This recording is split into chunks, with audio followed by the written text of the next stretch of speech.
திரு மதிவாணன் அவர்கிட்ட கேட்டு வந்துடுறேன். நீங்கள் எப்படி பார்க்குறீங்க சார்? தொடர்ச்சியாக விஜய் அவர்களுடைய அரசியலை கூர்மையாக பார்த்துட்டு இருக்கிறீங்க, உங்கள் பார்வை என்ன இதில்? மிஸ்டர் ஷியாம் அவர்களுடைய கருத்தோடு 75% ஒத்து போறாங்க.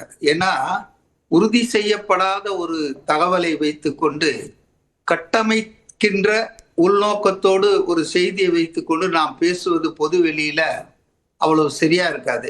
ஏன்னா சம்பந்தப்பட்ட 2 கட்சிகளுமே மோரார்லஸ் அபிஷியலா சொல்லிட்டாங்க. அதிமுகவும் நாங்க எந்த பேச்சுவார்த்தையும் நடத்தலைன்னு சொல்லிட்டாங்க தாவேக்காவும் அதை தெளிவுபடுத்திட்டாங்க. 2வது என்ன பார்த்தீங்கன்னா, நேற்றைய தினம் அந்த ஆர்ப்பாட்ட நிகழ்ச்சிக்கு பிறகு both mister Sengottaiyan and Aadhav Arjuna very categorically they told 234 தொகுதிகளிலும் நாங்கள் தனித்து தான் போட்டியிட போகிறோம், மக்களோடு கூட்டணி அப்படின்னு தெளிவா சொல்லிட்டாங்க. இன்னைக்கு நீங்க சொல்ற கருத்து ஏற்கக்கூடிய சார், இன்னைக்கு நடந்த மாவட்ட செயலாளர் கூட்டத்துல கூட்டணி குறித்த கருத்து கேட்கிறார்கள் அப்படிங்கிறது. அதுக்கு வரேன் நான் அதுக்கு தான் வரேன். அதாவது 2-3 விஷயம் சொல்லிட்டு நான் அதுக்கு பதில் சொல்லலாம் தான் நினைச்சேன். அதாவது பாத்தீங்கன்னா 10ஆம் தேதி மார்ச் மாசம் சிபிஐ என்கொயரி கூப்பிட்டா கூட போகமாட்டேன்னு சொல்லிட்டு நேர்காணல் நடத்தி நமக்கு கிடைச்ச தகவல் 50-60 வேட்பாளர்களை அவர் இறுதி செய்து அவர்கள் கிட்ட நேரடியாக நீங்க போய் களத்துல இன்னிலிருந்து போய் வேலை செய்ய ஆரம்பிச்சிருங்க, அபிஷியலா நான் அனௌன்ஸ் பண்ணும்போது அது வெளியே வரட்டும், யூ ஸ்டார்ட் டூயிங் எலெக்ஷன் ஒர்க்னு சொல்லி அனுப்பிச்சிட்டாருங்க 50 to 60 பேர்கிட்ட. அது இல்லாம இன்னைக்கு ஆதவ் அர்ஜுனா, செங்கோட்டையன் எல்லாருமே சொல்றாங்க 234 தொகுதியிலும் நாங்க நிக்க போறோம். அவருடைய கோட்பாடு கொள்கை என்பது இன்னி வரைக்கும் வரலைங்க. 3 வருஷமா நம்ம பார்த்துட்டோங்க. விக்கிரவாண்டியில் அவர் சொன்னதுக்கு அப்புறம் நாட் an inch அவர் டீவியேட் ஆகலைங்க. எவ்வளவு அழுத்தம் இருக்குதுன்னு எல்லாருக்கும் தெரியும். அவருக்கு பர்சனல் லாஸ், அவர் பட ப்ரொடியூசர் சொல்லக்கூடிய புள்ளியில இருந்தே தான் சொல்றேன் சார். அதாவது இப்ப முன்முடிவுகளுக்கு நாமளும் வரல. திரு விஜய் என்ன முடிவு எடுக்க போறாங்க நீங்க வந்துட்டீங்க, நான் சொல்ல இல்ல. அதுல ஒரே ஒரு புள்ளி என்னன்னா, பேசிட்டு இருக்கீங்க. திரு அருண்ராஜ் அவர்கள் சில தினங்களுக்கு முன்னாடி சொன்னாரு பாஜகவிடமிருந்து அழுத்தங்களை எதிர்கொள்கிறோம்னு சொன்னாரு. அப்ப அந்த புள்ளியும் சேர்த்து தானே யோசிக்க வேண்டியிருக்கு. ஏதோ ஒரு வகையில அவரை அழைப்பதற்கோ கூட்டணிக்கு இணைப்பதற்கோ விருப்பங்கள் தெரிவிக்கப்படுகின்றன அப்படின்னு அதை பார்க்க வேண்டியிருக்கான்னு கேட்குறேன்.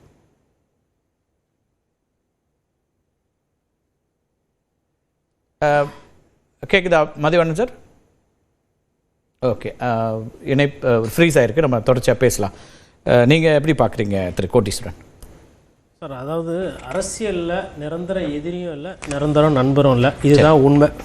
4 நாளைக்கு முன்னாடி வைகோ அவர்கள் போய் ஒரு 4 சீட்டு வாங்கி கொண்டு கையெழுத்து போட்டு வந்தார். ஒரு காலத்தில் மதிமுக என்பது திமுக எதிர்ப்பு. அதே மாதிரி காங்கிரஸ் கட்சியும் கம்யூனிஸ்ட் கட்சியும் எதிர்ப்பில் இருக்கிறாங்க. காங்கிரஸ் கட்சியும் திமுக நிறைவு பண்ணிட்டு வந்துடலாம். கிடைச்சிச்சு. மதிவாணன், நீங்கள் தொடர்ந்து பேசலாம். அருண்ராஜ் அவர்களுடைய கமெண்ட்டை பத்தி சொல்லியிருந்தார் சில தினங்களுக்கு முன்னாடி. அதாவது அருண்ராஜ் சொல்லிதான் விஜய்க்கு அவர்களுக்கு அழுத்தம் இருக்குது அப்படின்றது நமக்கு தெரிய வேண்டிய அவசியம் எல்லாருக்குமே தெரியும். ஆனா நான் என்ன சொல்ல விரும்புறேன்னா, பாஜக விரும்பியது உண்மைதான், அதிமுக விரும்பியது உண்மைதான். ஆனா உறுதியாக அதுல மறுப்பு தெரிவித்து விட்டதால் விஜய் இருக்காங்கிறதையும் கேள்வியா இருக்கு. விரும்பியது அப்படிங்கறதா இல்ல விரும்பி கொண்டு இன்னமும் விருப்பம் இருக்கிறதா? இல்ல அந்த ஸ்டேஜ் முடிஞ்சு இப்ப விக்டிமிசிங், அதாவது அவரை பழிவாங்கிற ஸ்டேஜ்ல தான் இப்ப பாஜகவும் இருக்கு, அதிமுகவும் இருக்குங்க. அவரை சேர்த்துக்கிற ஸ்டேஜ்ல இல்ல. 2வதுங்க, இன்னைக்கு ஒரு கூட்டம் போட்டிருக்காங்க மாவட்ட செயலாளர்களை வச்சு அப்படின்னு சொல்றீங்க. அதுல விஜய் இல்ல என்பதை நம்ம பார்க்கணும். அந்த கட்சியில இப்படிப்பட்ட ஒரு டிராஸ்டிக் சேஞ்சஸ் முடிவை மாத்துறாங்கன்னா அது விஜய் இல்லாமல் நிச்சயமாக நடைபெறுவதற்கான வாய்ப்பு இல்லை. இன்னொன்னு நான் என்ன சொல்ல வரேன்னா, இது ஒரு கற்பனை தான். இப்ப ஒரு சில கட்சிகள் வெளியே இருக்குது, எந்த கூட்டணியிலும் இல்லாமல் சில கட்சிகள், சிறிய கட்சிகள் இருக்கு. இப்ப அவர்கள் ஒருவேளை விஜயை அணுகி இருக்கலாம், விஜயின் தலைமையை ஏற்று அவரோடு கூட்டணி சேர அணுகி இருக்கலாம். நான் உதாரணமா சொல்றேன், பாமக ராமதாஸ், சசிகலா, புதிய தமிழகம் கிருஷ்ணசாமி, இப்படி சில கட்சிகள் இருக்கின்றன. இந்த கட்சிகளோடு உடன்பாடு செய்து கொள்வது பற்றி கூட அவர்கள் இந்த கூட்டத்தில் விவாதிக்கலாம். ஆனால் மிக தெளிவாக சொல்லுகிறேன், விஜய் அரசியல் எதிரியான திமுகவையும் கொள்கை எதிரியான பாஜகவையும் இறுதி வரை எதிர்ப்பார். அதுல எந்த சமரசம் செய்து கொள்ள மாட்டார். எவ்வளவு அழுத்தம் வந்தாலும் எவ்வளவு நஷ்டம் வந்தாலும் அதை பத்தி அவர் கவலைப்பட மாட்டார். ஓகே, இதை முதல் கட்ட கருத்தா எடுத்துக்கிறேன் சார், பேசலாம். கோடீஸ்வரன், ஒரு கிளியர் கட்டா என்னோட அப்சர்வேஷன்ல அவருடைய அரசியல் எதிரி, கொள்கை எதிரி, இதுல இருந்து மாறுவதற்கான வாய்ப்பே இல்லை அப்படின்னு திரு மதிவாணன் பார்க்கிறார். ஐயா வந்து ஒவ்வொருத்தரும் ஒவ்வொரு பார்வையை சொல்லியிருக்கிறாங்க. எனக்கு பார்வையை விட ஒரு சில சந்தேகங்கள், அப்புறம் ஒரு சில தெளிவு தேவைப்படுது. சரி, முக்கியமான முடிவுகள் எல்லாம் விஜய் எடுக்கிறாரு. ஆனால் கூட்டணி போகணுன்ற அந்த முடிவை வந்து விஜயே இல்லாத ஒரு கூட்டத்தில் மாவட்ட செயலர்கள் முடிவு எடுக்கிறாங்க. வழக்கமாக விஜய் எடுப்பாங்களான்னு தான் மதிவாணன் அவர்களுக்கு அதுதான் அது கேட்குறேன். அதுக்கு வரேன் நான். அது சொல்லிட்டு 132 மாவட்ட செயலர்களில் 120 பேர் கலந்துக்கிட்டாங்க. அதில் 98 பேர் வந்து கூட்டணி வேணும் அப்படின்னு முடிவெடுத்ததா தாவேக்கால வந்து உள்ள பனையூரில் என்ன நடக்குதுன்னு நமக்கு தெரியவே தெரியாது. ஆனால் இந்த ஒரு விஷயம் வந்து கரெக்டாக இன்றைக்கி வந்து வெளிப்படுது. இப்போ நான் எப்படி புரிஞ்சுக்கிறேன்னா, எல்லாரும் பேசும்போது வந்து பாஜக அழுத்தம்ன்றாங்க. நான் என்ன சந்தேகப்படுறேன்னா, பாஜக அழுத்தம் ஓகே, அது ஒரு ஏற்படுது. விஜய்க்கு இன்னைக்கு கூட்டணி தேவை. விஜய் இன்னைக்கு கூட்டணிக்காக ஏங்குறாரு. விஜய் இதை கசியப்பட்டு இந்த செய்தியை விடுறாரு. அதுவும் ஒரு பார்வை இருக்குது. அந்த சந்தேகம் எனக்கு இருக்குது.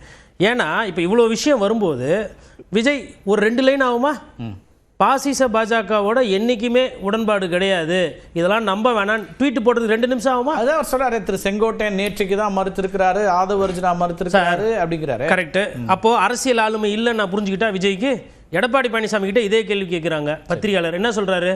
ஏங்க அப்படிலாம் எதுவும் இல்லைங்க, எனக்கு தெரிஞ்சு இல்லை, எனக்கு தெரியாம இருக்கான்ன்றது வேற. மேபி பாஜக பேசான்னு தெரியல. எனக்கு அவர்கிட்ட முன்வைக்க எனக்கு அவர்கிட்ட கேட்கும்போது தாவேக்கா இல்ல, எங்க அதிமுக மூலமா எதுவும் இல்ல, நாங்க பேசல அப்படின்னா என்னன்னா அவர் முடிவுக்கு வராரு. எனக்கு விஜய் வந்து ஃபர்ஸ்ட் கூப்பிட்டது உண்மைதான், ஆசைப்பட்டது உண்மைதான்.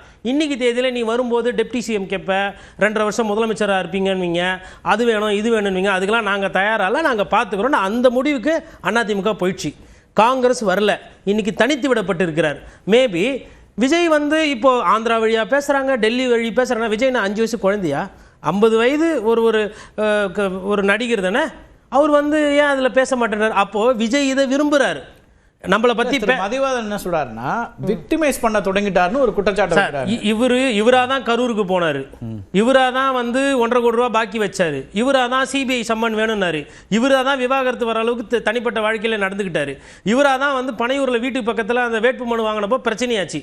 எல்லாம் இவரா பண்ணிட்டு அவங்க அழுத்தம் கொடுத்தாங்க, இவங்க அழுத்தம் கொடுத்தாங்க. அது என்ன நாயக்கு அழைத்தார்கள்? அவர் உறுதியாக போவாதீங்க, இன்னைக்கு இப்படி வந்து போவாதீங்க, தனியா நில்லுங்க, தனித்து நில்லுங்க. நாம் தமிழர் கட்சிக்கு கூட்டணி கூப்பிடலையா? அப்படிதான் இருக்க போறாருன்றாரு. அப்படியெல்லாம் அவர் விஜய் அவர்களை பொறுத்தவரைலாம் இந்த முடிவு இது கரெக்டா எடுப்பாருலாம் சொல்ல முடியாது. அவர் எப்போ எப்படி வேணா தாவாரு. சார் சொன்ன மாதிரி அவருக்கு இந்த நிரந்தர கொள்கை அப்படிலாம் கிடையாது. நிரந்தர கொள்கை இருக்குமேனால் பாரதிய ஜனதா கட்சியை விமர்சனம் பண்ணி அவர் பேசியிருக்கணும். பேசுறதே கிடையாது. ஆனால் பாரதிய ஜனதா கூப்பிடுது, பாஜக கூப்பிடுது. அப்போ ஒரு காலத்தில் காங்கிரஸ் கூப்பிடுது. அதுக்கு முன்னாடி தாவேகா வந்து விசிகாவை கூப்பிடுது, அப்புறம் அதிமுக தாவேகா கூப்பிடுது.